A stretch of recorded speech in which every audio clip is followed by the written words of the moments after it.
even fallout for me is everything, just because when you look down and you see those huge gaps and you're kind of like, girl, you need a fill. The very thing that I focus on, especially with a doll eye set,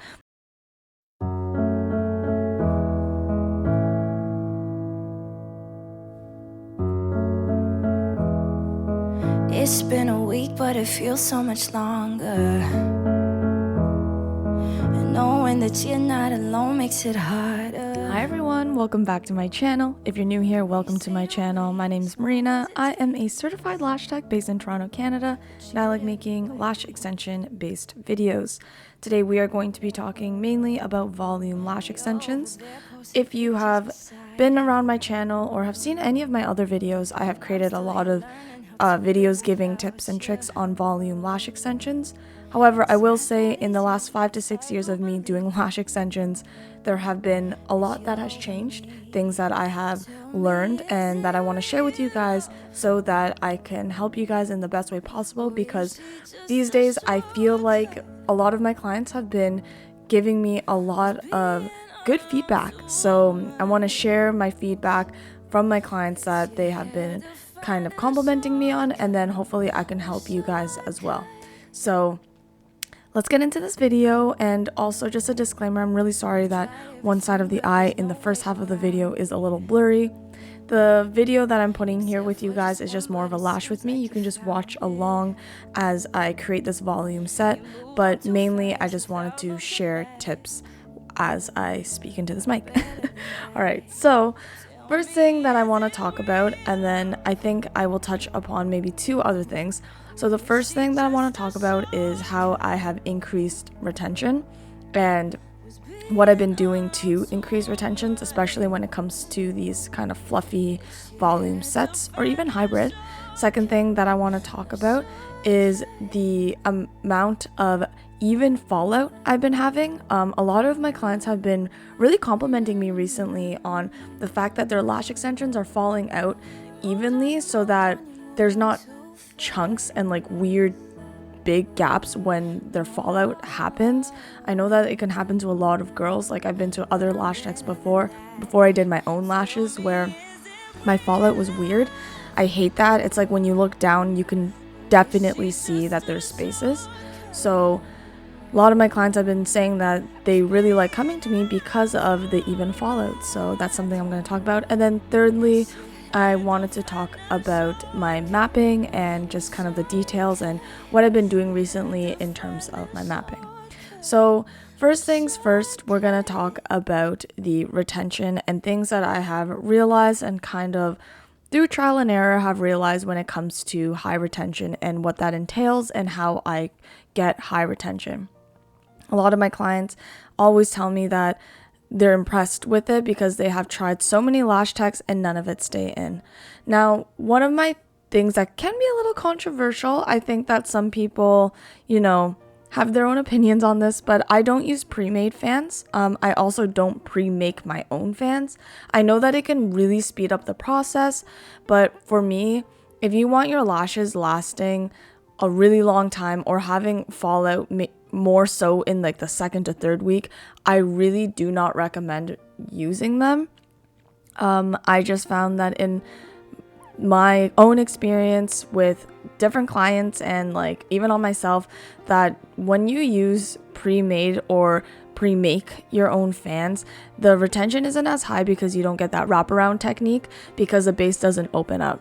And if you're curious about the wraparound method, I have created various videos on it, so you can check that out on my channel as well, on my older videos.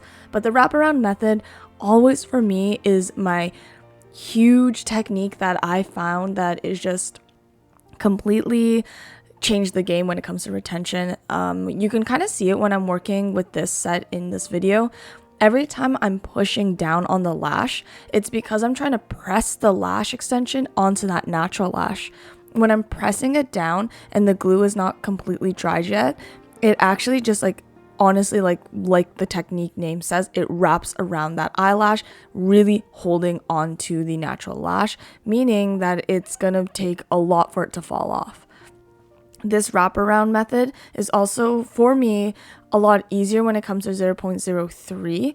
I think because 0.03 is a little lighter as well, it's easier for me to work with.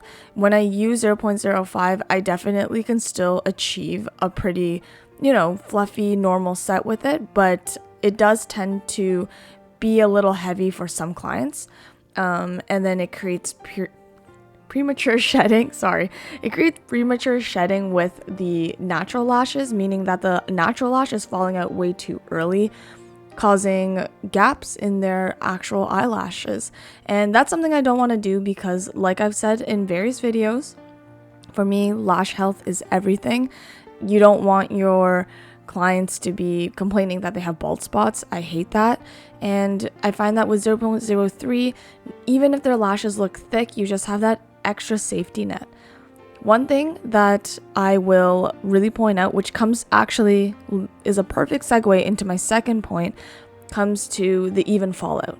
Now, honestly, even fallout for me is everything, just because when you look down and you see those huge gaps and you're kind of like, girl, you need a fill, like that kind of look, I hate that. I think that when your client's coming back for a fill, it actually really shouldn't look like they need a fill, just because the lashes are growing out evenly, and then instead of falling out, they're just growing out, and then you can remove them when they come for that fill.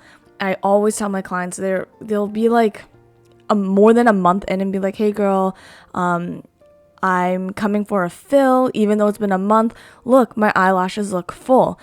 And they do. Honestly, my clients have sent me photos, videos, and they look full. But what they don't understand is that it's not that your eyelashes are not falling out, but they're growing out, and I need to remove them so that I can protect their natural lashes. And also, the fills shouldn't take anywhere more than 45 minutes to an hour.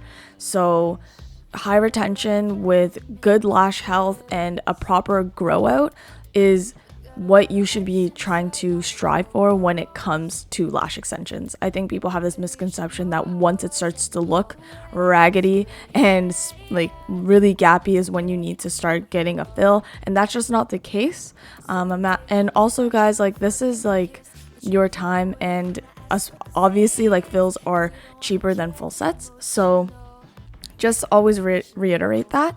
I usually go by the rule of 3 weeks. Even if they have like a very full set, I tend to remove a lot, just because a lot of my clients' lashes grow out really fast, and some of my clients have really thick lashes. So this is just something to note, and you can always send your clients pictures to show them what a grow out looks like, and a lot of the time they're very understanding about that. So yeah.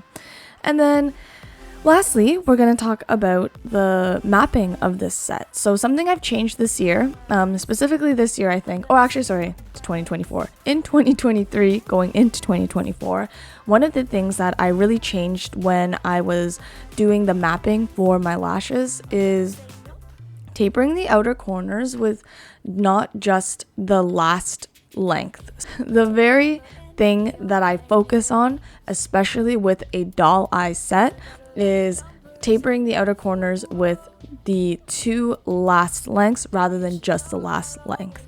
So for example, how I map this particular set, the inner corner starts at 10 and then goes 11, 12, 13, 14, and then as we go on the outer side of the corner, I'm going down again, so it's like 14 in the middle, then 13, 12, and then I stop at 11. I actually don't go down to 10. I only do 10 on the inner corners because the inner corner lashes tend to be super thin. So I try to keep it as short as I can, and also try to give the client like what they want. But instead of just tapering the outer corner with double D with 11 and just 11, I now go in with 11 and 12. So the reason I do this is because I have noticed that sometimes a doll eye, even though it's a doll eye, it still can look like it's dragging or drooping the eye. For me, I absolutely hate that. I am definitely an open the eye up girly, make you look younger. Like, the whole point for me with lash extensions is to brighten up your eye. I hate when it drags down. I don't think it's very flattering. Some girls might like it, that's up to you. But for me, I'm all about brightening up, opening up, and lifting the eye. So by tapering out with double D with the 2 last lengths on the outer corners, it really lifts it up. Before I only used to do 1, which would be just the 11, but it didn't give the look that I was going for. I will do an updated video for cat eye as well, because I have changed quite a few things with cat eye and my techniques with that, but this site here is a doll eye, so we're just going to focus on that. I hope that this was helpful in any way. If you guys have any questions, please let me know. But yeah, that's basically this set. If you guys have any questions, let me know. And I hope to see you guys next week. Thank you so much and enjoy this video.